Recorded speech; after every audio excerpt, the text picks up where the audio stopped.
ಪಂಚಮುಂಡ್ರಾಸನ ಸಂವಾರವಾಯಿತು. ಸತ್ಯ ಅಂತ ದಮನಾಗುವರೆ ಓಡೋಡಿ ಬಂದು ವೀರಭದ್ರ ದೇವರ ಪಾದಾರವಿಂದ ಕೆರೆಗೆ ರುದ್ರ ವೀರಭದ್ರ ಸರ್ವೇಶ್ವರ ಗಂಡನ್ನು ಮಾಡಿದ ತಪ್ಪನ್ನು ಮನ್ನಿಸಿ ನನ್ನ ಗಂಡನಿಗೆ ದೇಹಕ್ಕೆ ದೇಹವು ನಾಯಿ ನರಿಗಳ ಪಾಲಾಗದಂತೆ ಮೋಕ್ಷವನ್ನು ಕೊಟ್ಟು ಮುತ್ತೈದೆತನವನ್ನು ಕಾಪಾಡಬೇಕು ದೇವ ಎಂತೆಂಬುದಾಗಿ ಬೇಡಿಕೊಳ್ಳಲು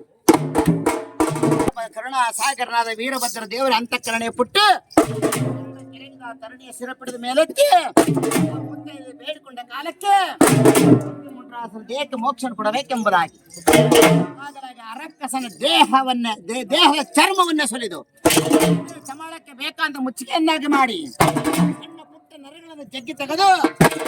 ಸಮಾಳವನ್ನು ಬಿಗಿಯಲು ಬೇಕಾದ ಹಗ್ಗವನ್ನಾಗಿ ಮಾಡಿಕೊಂಡು ಅವರ ಹಿಂದಿನ ತೊಡೆಯ ಚರ್ಮವನ್ನು ತೆಗೆದು ಸಮಾಳಕ್ಕೆ ಬೇಕಾದ ಜೋಲವನ್ನಾಗಿ ಮಾಡಿ ಅವರ ಹೆಬ್ಬೆರಳನ್ನು ಕತ್ತರಿಸಿ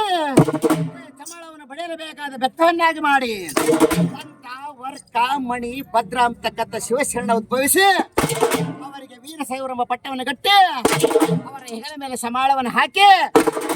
ವೀರಭದ್ರ ದೇವರ ಕೆಂಡಾರ್ಚನೆ ರಥೋತ್ಸವ ಕಾರ್ಯ ನೆರವೇರುವುದು.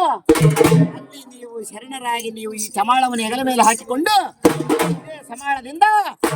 ಸರಿ ಗಮ ಪದ ನಿಸ ಎಂಬತಕ್ಕಂಥ ಸಪ್ತ ಸ್ವರ ರಾಗಗಳನ್ನು ನುಡಿಸುವಂತವರ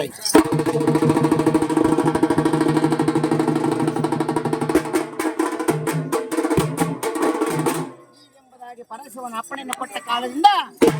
ಪಂಚಮುಂಡ್ರಾಸನ ದೇಹದ ಅವಯವದಿಂದ ಸೃಷ್ಟಿಯಾಗಿರುವಂತಹ ಇಂತಹ ಸಮಾಳವನ್ನು ಹಾಕಿಕೊಂಡು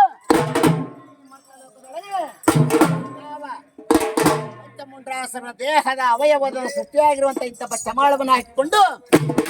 ವೀರ ಸಮಾಳದವರು ವೀರಭದ್ರ ದೇವರ ಕೆಂಡಾರ್ಚನೆಯಲ್ಲಿ ಈಶ್ವರ ಶಿವನ ಕೆಂಡಾರ್ಚನೆಯಲ್ಲಿ ಕಾರ್ಯದಲ್ಲಿ ರಥೋತ್ಸವದಲ್ಲಿ ಶಿವಶರಣರು ಸಮಾಳವನ್ನು ನುಡಿಸಿ